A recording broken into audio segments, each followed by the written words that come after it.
चरा दो।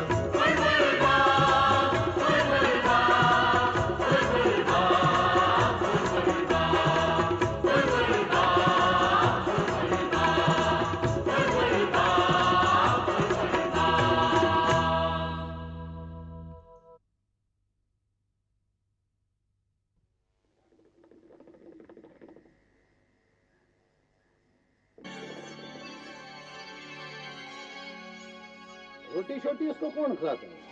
पता नहीं नूर साहब। बुलबुल बाग वाले तो उसको रोटी का टुकड़ा नहीं डालेंगे, फिर ये हो सकता है किसी दूसरे गांव में जाकर के। उसका पता ठिकाना? जंगल, इसी जंगल में छुपा हुआ है। अपने बेटे को देखने के लिए वहां से उतरकर सड़क पे आता है और एक दिन उसी सड़क से चलकर वो मीर कासिम की चौखट पर आएगा। नहीं मेरे साहब, वो बदल गया है। कादरिया, मौसम बदल रहा है। एक मौसम बदल रहा है कादरिया। एक दिन वो सर्दी से ठिठर कर इधर आएगा। वो जानता है कंबल मीर कासिम ही डालेगा उस पर। मेरे साहब वो बहुत जिद्दी है। और तूने मेरी जिद नहीं देखी, मैंने बड़ों बड़ों की जिद तोड़ी है कादरिया। वो जिद नहीं है, बेवकूफी है। और वो जानता नहीं वो क्या कर रहा है। और जंगल के उस तरफ वो जा नहीं सकता, बुलबुल बाग में रह नहीं सकता। नीचे उतरेगा वो मजीदा इंस्पेक्टर उसको गोली मार देगा। और उसके पास कोई रास्ता नहीं है। वो चारों तरफ से शिकंजे में फंसा हुआ है।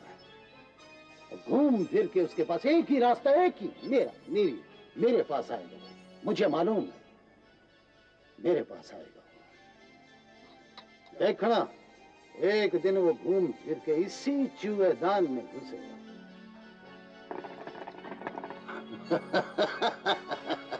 अब फिर आएगा वो नाम मेरा, मेरे हुक्म का और मेरी मर्जी का। यहाँ आएगा वो। आएगा वो आएगा।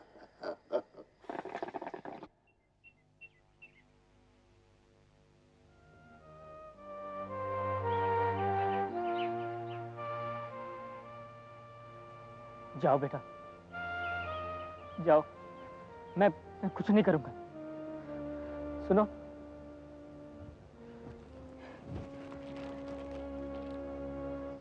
ये टॉफी तो ले लो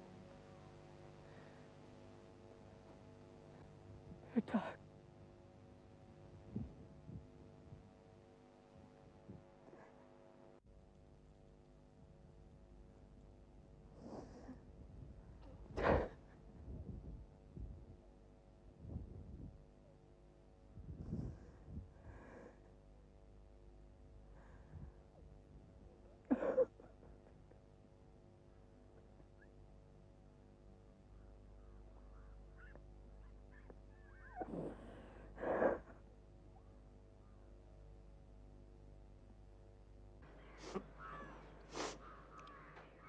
रशीद रो रहा था।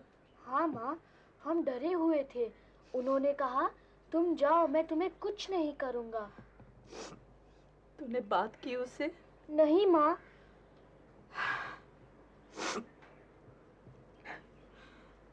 अरे कम से कम सलाम तो कर लिया होता। वो चाचा है तेरे। मैंने सलाम की माँ, लेकिन गले से आवाज ही नहीं निकली। बदनसीब है वो, और बदनसीब है ये बच्चा। बाप अपने सीने से बच्चे को लगाने के लिए तड़प रहा होगा, वो और जल गया होगा। अरे कम से कम तुम लोग बात ही कर लिए होते। अब्बा जी का डर था, इसलिए मैं।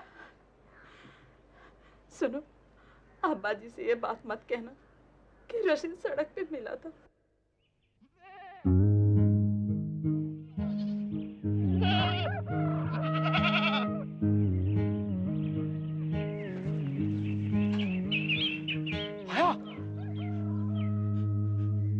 बशीरा, हाँ।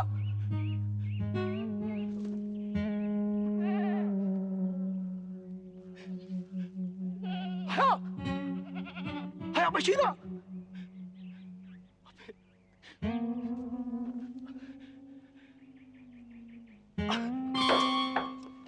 हया बशीरा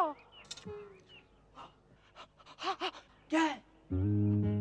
हाँ मैं नहीं आ रहा। हाँ बात क्या है? हाँ हया बशीरा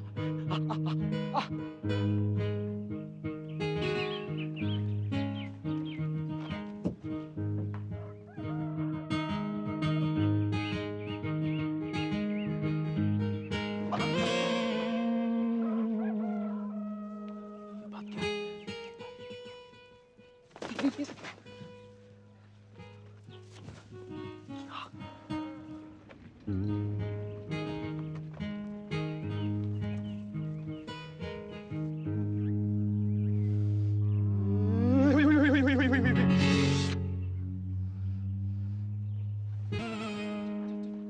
जल्दी आ, बैठ। हाँ बता क्या बात है? यार ये नजीर है ना, नजीर बहुत ही घटिया आदमी है। तुझे आज पता चला? एक नंबर का गिरा हुआ इंसान है वो। क्यों? उसने तेरे साथ भी कुछ किया? कुछ किया? अरे क्या नहीं किया उसने मेरे साथ। देख बांड, तू अपना भाई है ना, तू भाई है अपना। हूँ तो इतने दिनों से रज़ाक के कुलचे के साथ तेरा चक्कर चल रहा है। नहीं नहीं कहा। आगे बोल आगे। आगे क्या बोलूं? आज जब रज़ाक की दुकान पे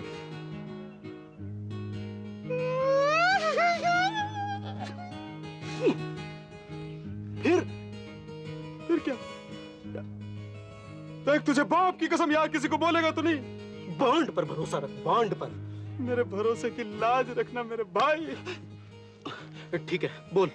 यार वो रज़ाक की दुकान पे ना, हाँ। मेरा सिल्क का कट पीस रखा है यार। रज़ाक की दुकान पर तेरा सिल्क का कस पीस है? क्यों? क्योंकि उसके पास वो मेरी अमानत है यार। ओहो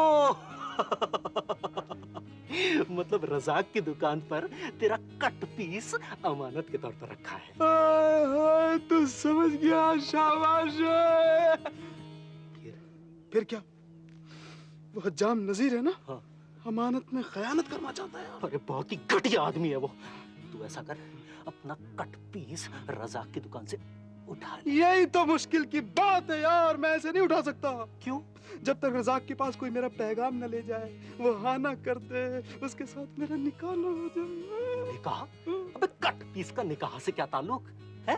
शादी के लिए कपड़े सिलवाएगा? ओए, मैं भी बहुत पागल हूँ यार, पागल हूँ मैं। उसका नाम ये नहीं है, मैंने प्यार से उसका नाम कट पीस रखा है यार। Cut piece? किसका नाम? रज़ाक के साले हबीब की भतीजी हमीदा का।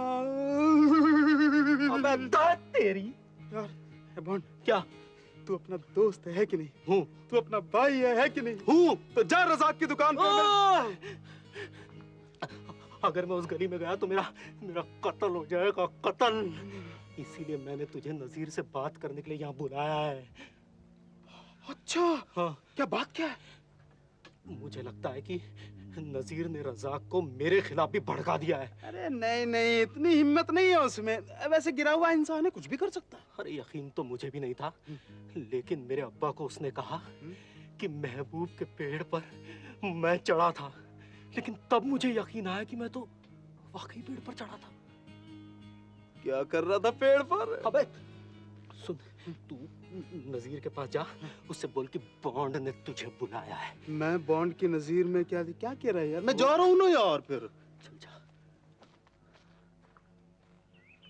सुहानी चांदनी रातें हमें सोने नहीं आ गए। साला दर्जी की औलाद। नजीरा, हाँ नजीरा, क्या है, देखता नहीं है? हजामत बना रहा हूँ। बॉन्ड बुला रहा है तुझे। कहाँ है बांड? ओ उधर गली में। चल। क्यों चलूं? तेरी हजामत बनाएगा वो। चल। हे बशीरा, तू मेरा दोस्त है यार, तू मेरा यार है। तू तो कल सुबह सुबह मेरी दुकान पे आ जाना, मैं फ्री में तेरी हजामत बना दूंगा भाई फादर। अच्छा। हाँ मैं रज़ाक साहब!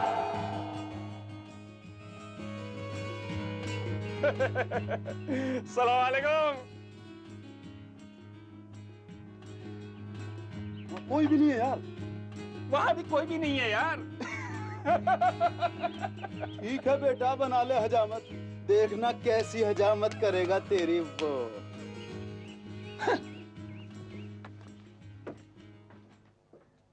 ओए यार महबूब, एक बात समझ में नहीं आई यार। हाँ?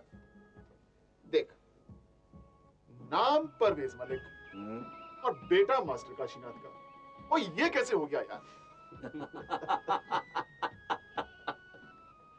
समझाओ डॉक्टर साहब इसे। अब आप ही बताओ। जसबीर, बात यह है कि परवेज के वालिद एजाज मलिक और काशीनाथ बहुत ही अच्छे दोस्त थे, बिल्कुल भाइयों जैसे।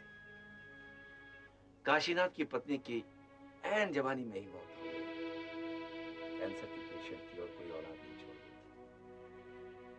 काशीनाथ ने दूसरी शादी भी नहीं की, लेकिन अपना सारा प्यार मोहब्बत अपने दोस्त के इकलौते बेटे परवेज पर निछावर कर दिया। और एजाज मलिक, ठेकेदार आदमी, अपने काम के सिलसिले में इधर उधर भटकता रहता था।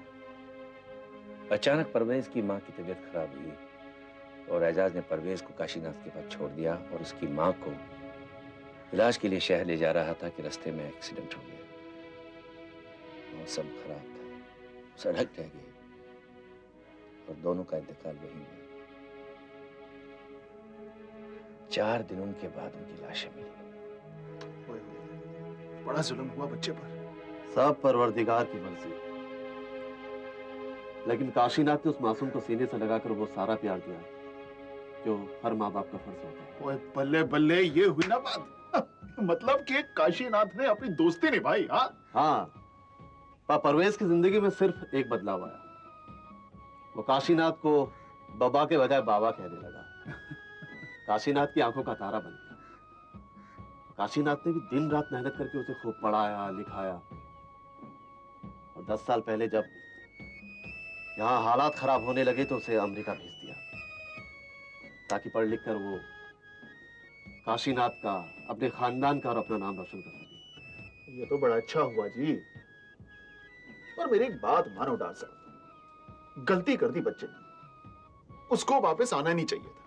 अरे वहीं रहता, अपनी जिंदगी संवारता। जंगलों और पहाड़ों के परिंदे शहरों में घोंसला नहीं बना सकते। ये बच्चा लौट कर आया है अपने घोंसले की तलाश में, जो कभी इसके बुजुर्गों ने बनाया था। सच्ची बात तो ये है कि इस बुलबुल बाग की मिट्टी में कुछ ऐसा है कि हर शख्स अपनी जड़ें यहीं ढूंढता है। ओ यार महबूब, पढ़ा लिखा आदमी है, यहाँ बेरोजगारी है, वो करेगा क्या? अपनी तालीम और अक्ल का इस्तेमाल। लौट कर आया है तो कुछ सोचकर ही तो आया होगा।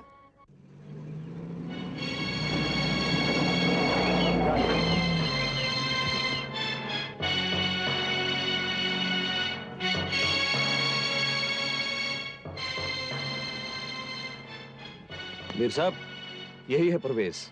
ये परवेज है? परवेज जी। सलाम वालेकुम। वालेकुम सलाम, वालेकुम सलाम। अबे पहचाना नहीं? जी नहीं। वो पहचानेगा भी कैसे? इतना छोटा सा बच्चा था जब उसके वालिद का इंतकाल हुआ। अबे तेरे वालिद एजाज मलिक मेरा बड़ा अच्छा दोस्त था। दोस्त क्या था, मेरा जिगरी यार था। बेचारा ऐन जवानी में ही खुदा को प्यारा हो गया। अल्लाह उसको जन्नत नसीब करे, आमीन। तो भाई मुबारक हो, बहुत बहुत मुबारक। सुना अमेरिका से पढ़कर आया? जी। शाबाश शाबाश। और अपनी जमीन जायदाद पे नजर डाली या नहीं? खा गया पंडित या छोड़ा उसने? 1 मिनट देखिए, आप मास्टर जी के बारे में कुछ नहीं। तो देखा कादरा, मासूम है, इतना मासूम है तो इसको दुनियादारी के बारे में पता नहीं। अच्छा बेटा जरा जल्दी में, कभी फुर्सत मिले तो डेरे पे आना, बैठ के बातें करें। वैसे मेरा नाम मीर कासिम, वो नीचे पहाड़ी के नाले के पीछे मेरा डेरा है। वैसे मीर ही काफी है, नाम लोगे रास्ता अपने आप मिल जाएगा। याद रखो, कभी भी कोई जरूरत हो तो मीर कासिम का नाम याद रखो।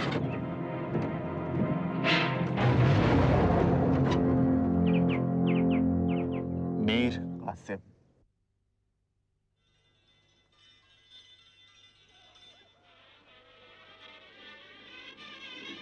अस्सलाम वालेकुम चाचा। वालेकुम सलाम। कैसे हो, ठीक हो? हाँ ठीक है। लाओ थोड़ी किनारी दे दो।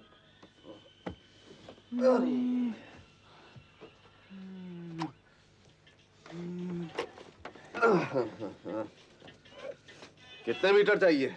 4 इंच। 4 इंच? अरे कहाँ लगाएगा 4 इंच? तावीज में लगाऊंगा चाचा, तावीज में लगाऊंगा। तावीज में किनारी? अनोखी बात सुन रहा हूँ। अरे तावीज भी तो अनोखा है ना चाचा।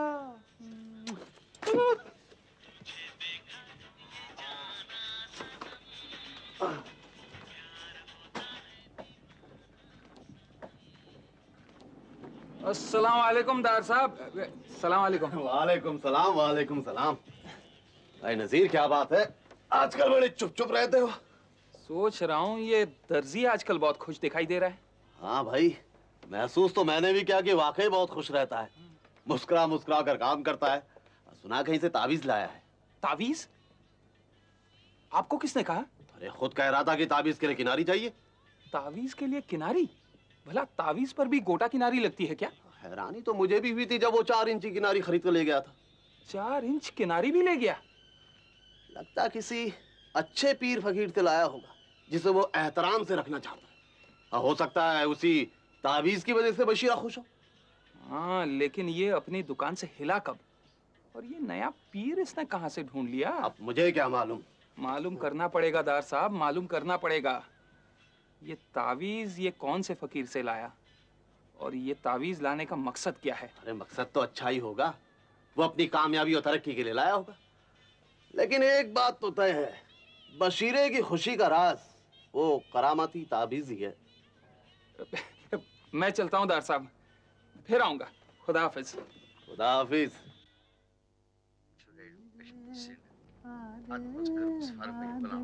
और जब तक इसे पता नहीं चल जाता कि ताबीज कहाँ से आया, इसे चैन नहीं मिलने वाला।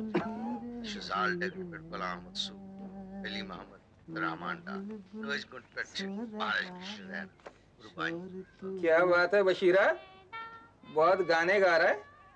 क्यों, तुझे क्या तकलीफ हो रही है? तकलीफ? मुझे काहे की तकलीफ? मुझे कोई तकलीफ नहीं हो रही है।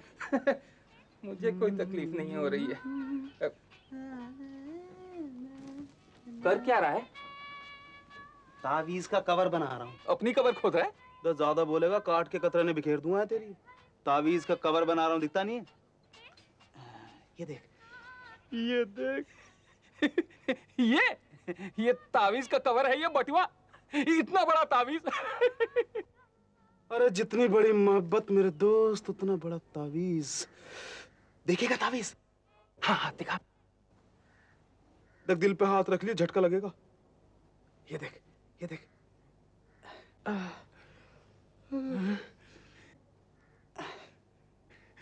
ये देख।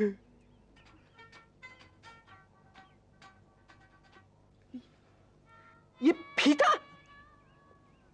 तावीज, तावीज। क्या बकवास कर रहा है? अरे बकवास नहीं कर रहा हूँ मेरे दोस्त, बकवास नहीं कर रहा हूँ।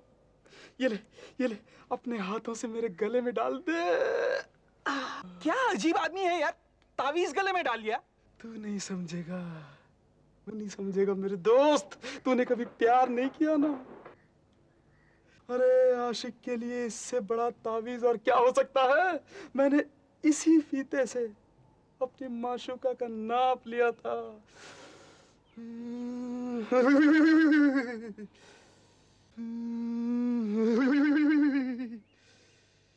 क्या?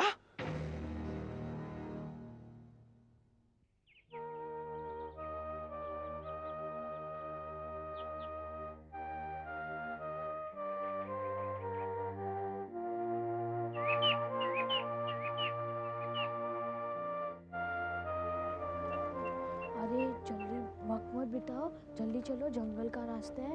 माँ, अब्बा जी और सब लोग घबराते होंगे, जल्दी चलो। जंगल का रास्ता है ना, इसीलिए।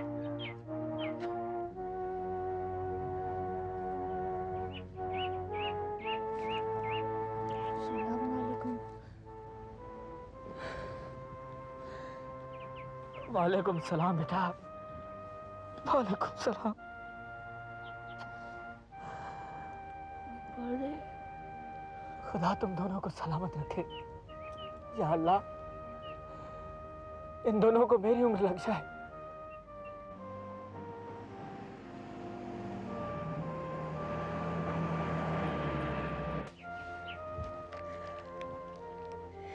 ये लो बेटा।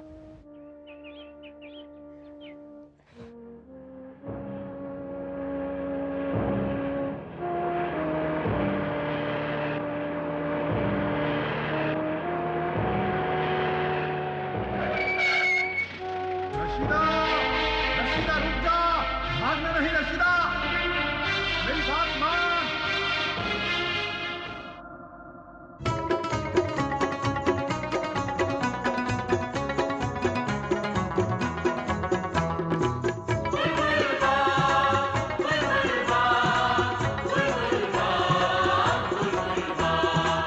गाओ फिर से प्यार करा,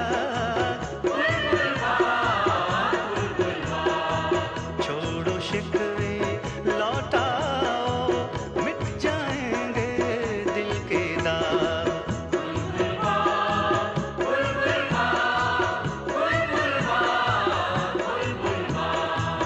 रोशन होगी फिर से रात, आओ जलाएं इश्क के चिराग।